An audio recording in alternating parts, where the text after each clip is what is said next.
Hello and welcome to another episode of The Losers Wins Again. I am your host, Jacob Brown, and we unfortunately did not win in week 1, and we're about to explain all that and a lot more. I'm sorry for my viewers that I did not post a Final Thoughts video Friday or Saturday morning like I said I was going to do. Some family stuff got in the way, but we're back with a full week of content this week for sure. And let's just go over our week 2 Draftkings results. It wasn't pretty. A lot of chalk busted, and we're gonna talk about why that happened right here, right now. Let's get after it.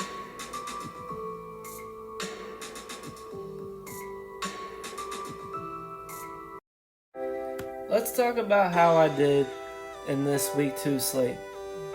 We spent $476. The total at the end of the week was $385.20. We lost $90, which our overall profit was at a negative $90.80. So we ended up losing $90.80. I mean, not the worst week, but not the best week. We ended up making up for it in our showdown slate, and I'm going to break down that lineup as well towards the end of the video. Overall, I don't regret spending the money that I spent, and that's what this is all about at the end. Spending money that you're comfortable spending. So there's going to be weeks where you lose. I mean, it's called sports betting for a reason. So we just got to move on, knock off the dust, and keep moving forward. But let's break down some of the reasons why we lost here in this week 2 slate. So we're officially 1-1. There's no more, man, can I keep this going? Can I keep winning? There's no more, I'm undefeated. It's gone. And it's kind of sad because, I really felt good about my preparation for this week. I felt good about the projections that were in front of me. So, yeah, this one stung a little bit. But let's go ahead and get after it. Tyreek Hill went off. That's a positive note because we had a lot of Tyreek Hill, and we'll go over our exposures here in a little bit.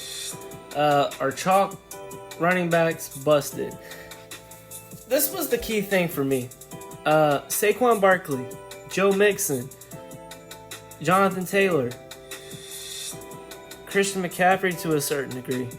All these, Leonard Fournette was a big one for me. All these guys just didn't do very well. If I could run this slate back again, I would have just paid down for running back. I would have been in that Chase Edmonds, Josh Jacobs, that 5K range, because it could have allowed you to pay up for other positions at wide receiver, tight end, defense, things of that nature, because we got just bamboozled. I mean, the projections looked great for these guys, and they just didn't perform. And I mean, there's going to be weeks like that. So I don't feel bad about picking who I picked, but 55% Saquon Barkley and your contest typically isn't going to pan out very well if he doesn't go off, or at least get you 20 to 25 Draftkings points. So definitely a head scratcher there. I don't understand why these guys didn't do what they were supposed to do. I know some of the game environments were a little tricky, but all we can do is say, hey, next time. Russell Wilson stacks failed tremendously. Guys, I don't know what it is, but Russell Wilson does not look comfortable in a Denver Broncos uniform.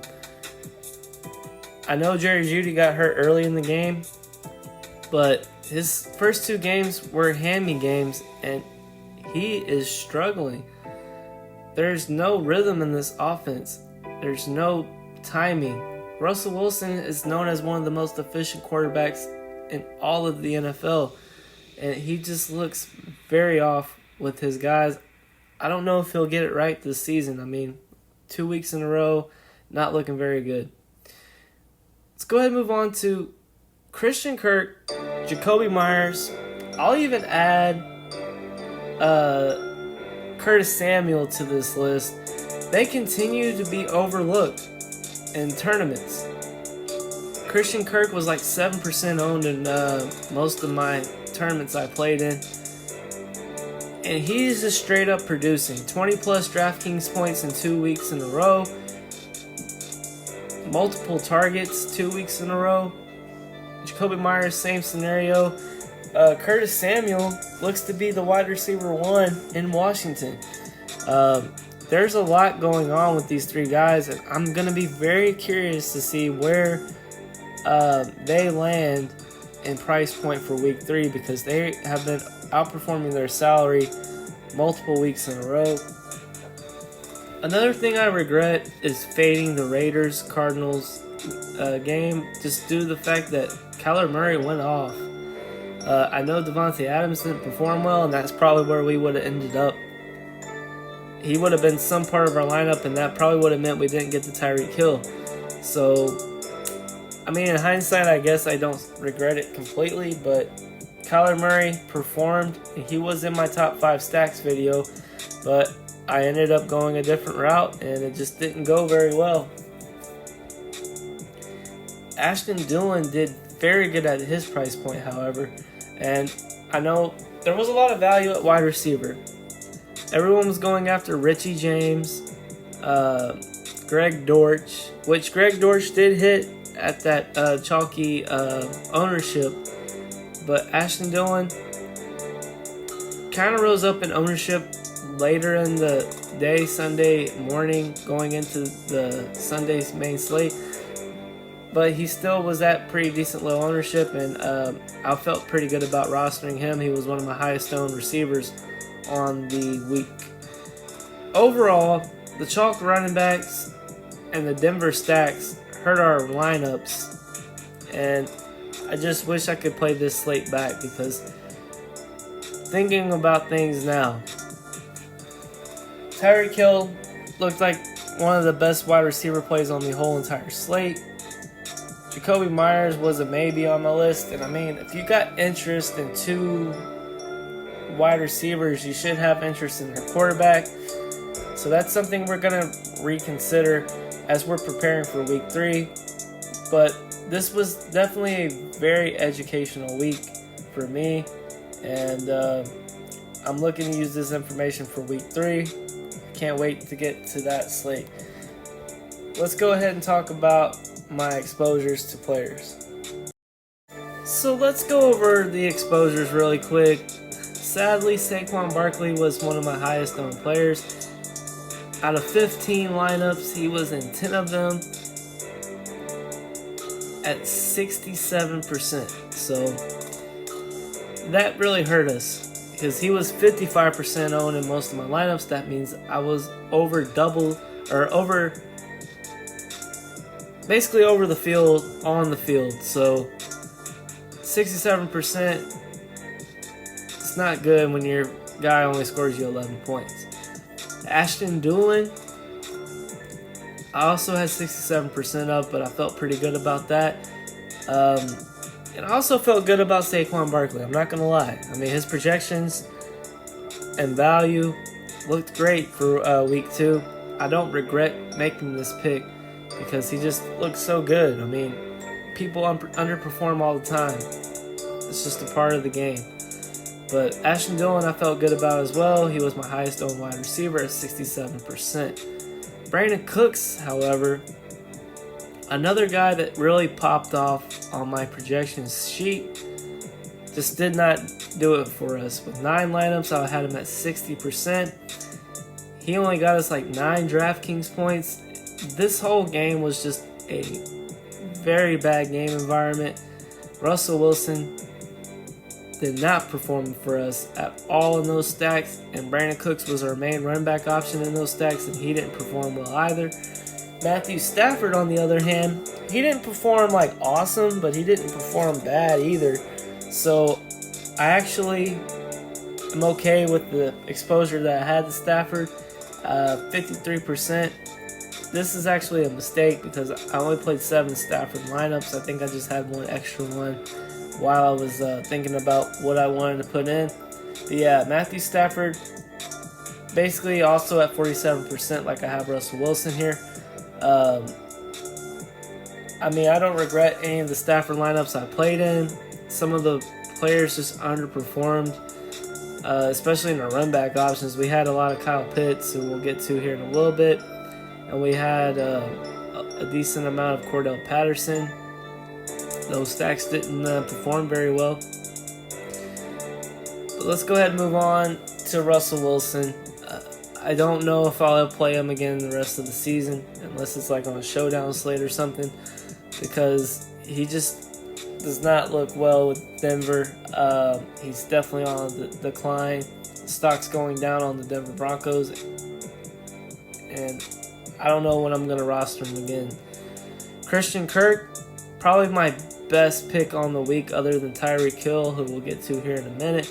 But Christian Kirk has been very consistent the first 2 weeks of the season. I'm very curious to see what he's going to be priced at week 3, performing at a very high level. Lions defense played tremendously well. I had a great feeling about them going into the week. I knew the Commanders' offensive line was weak, and there should have been a lot of sacks in that game because Carson Wentz was going to drop back a lot due to the poor running game that the Commanders have. They were going to drop back and throw the ball a decent amount, so I felt good about this Lions pick, and it worked out pretty well for us. Jerry Jeudy, I had 6 lineups with him, and he left in the first quarter, did not return. Hopefully he has a speedy recovery. I'm very excited for him and his future. Albert OK was not okay week 1. He scored us 0. Zilch. Nada. 0. It was bad. 6 lineups, 40% out of 15 lineups. That's not good. Tyreek Hill, on the other hand, we had 6 lineups, 40%, and he was our best player on the week. Wish I had him in every lineup because he was awesome. That's all I can say about him. Awesome. Javonte Williams, pretty bad play. Kyle Pitts underperformed again. Cooper Kupp played very well. I wish I would have had more Cooper Kupp. Cooper Kupp and Tyreek Hill together would have been bonkers.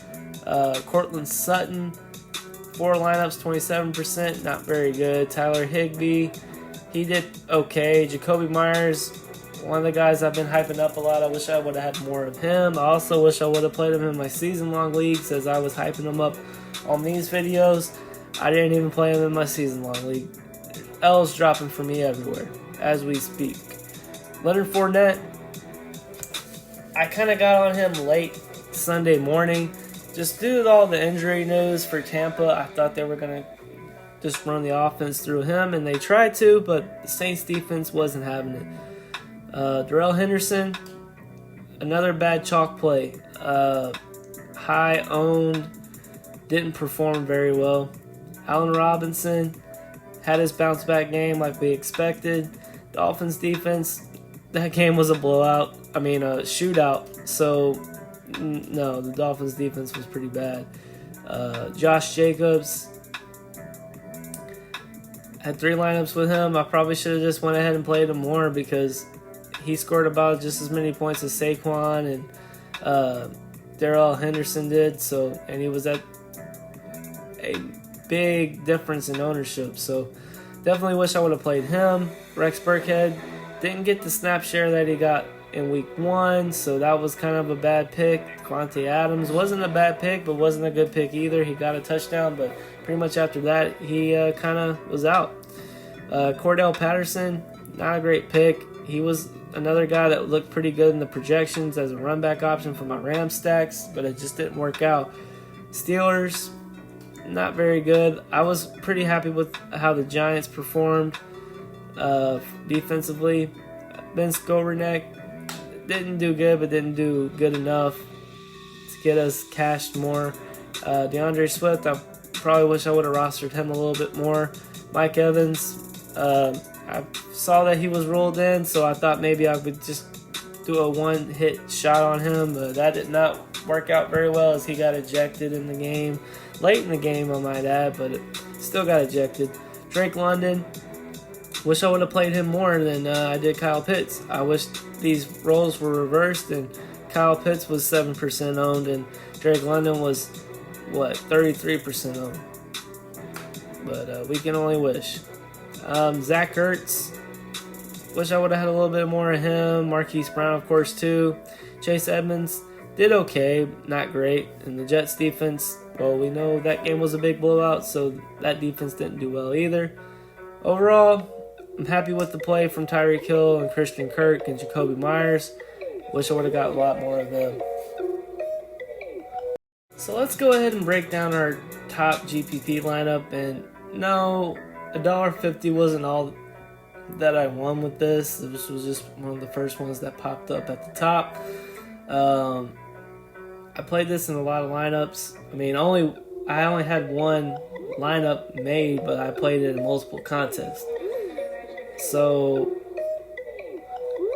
this lineup should have hit a lot more. I mean, if Barkley and Henderson would have done what they were supposed to do, this would have been actually not that bad of a lineup. I think I kind of GPP'd this too much, if that makes sense. I was trying to veer off the chalky plays that I already had by rostering Drake London, rostering Brandon Cooks, rostering a lower owned Tyreek Hill. But anyway, let's go ahead and break this down. Our stack was Matt Stafford, Darrell Henderson, and Tyler Higbee paired with Drake London. Tyreek Hill was a one-off, and then we mini-stacked Brandon Cooks and Jerry Jeudy. One-off Saquon Barkley. And one thing I will say is we switched to the Cardinals defense when we realized some of our other lineups weren't doing so well. Other parts of the lineups weren't doing well. But that was before Tyreek Hill went off, and I just didn't change it back. But I'm glad I didn't, because the Cardinals defense was a little over 1% owned, and they put up 9 fantasy points. The return of J.J. Watt was a pretty big deal for them. And that touchdown that they got at the very end of the game helped a lot as well. But yeah, this was not like a perfect lineup by any means, but this was my best lineup that I made. I like the strategy. I like the stacking strategy. I like the mini stacks that I did. They just didn't perform, and that's going to happen some weeks. So hopefully we can bounce back next week. But yeah, that was my top GPP lineup. No cash games for me this week. I think I will get some cash games in next week, but I just didn't have a lot of time to prepare, and cash games were the last thing on my mind when making rosters Sunday morning. So yeah, we'll probably do some cash next week. But let's look at what actually saved my day, which was playing in the showdown slate with the Packers and Chicago Bears. Let's go ahead and check that out. This is actually what saved my week, and it doesn't even look that impressive. I played an 11-man, $50 single-entry showdown Sunday night. Captain Aaron Rodgers. Aaron Jones was the top leverage play. A.J. Dillon looked to be a decent play, but he didn't really do much. Packers defense was a pretty solid play. Matt Crosby, I'm surprised he's still playing in the league, guys. He's an old kicker, and he's still getting out there doing his thing. And then, unfortunately, 2 weeks in a row, Cole Kmet, donuts, zero, zilch, nada, 2 weeks in a row. I think it's time to just ban any Cole Kmet talk on my YouTube videos. I'm probably never going to talk about Cole Kmet again. Probably never going to play him again. He just looks very bad. Unless he's like Stone Cold Min Price, which he might be after these 2 performances. I'm never playing Cole Kmet, talking about Cole Kmet on this channel again. But yeah, this is what saved my night. $250 to first place. $50 11-man. Was pretty happy about that. But yeah, that's how I did for week 2. Well, there we have it for the Losers Wins Again Fantasy Football channel. Thanks for watching. If you enjoyed this content, hit that like, hit that subscribe, and hit that notification bell to get more content just like this.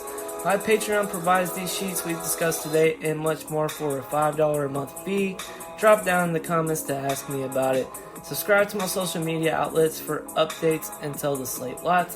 I have a TikTok, Patreon, Instagram, and of course a YouTube channel where you have found me here.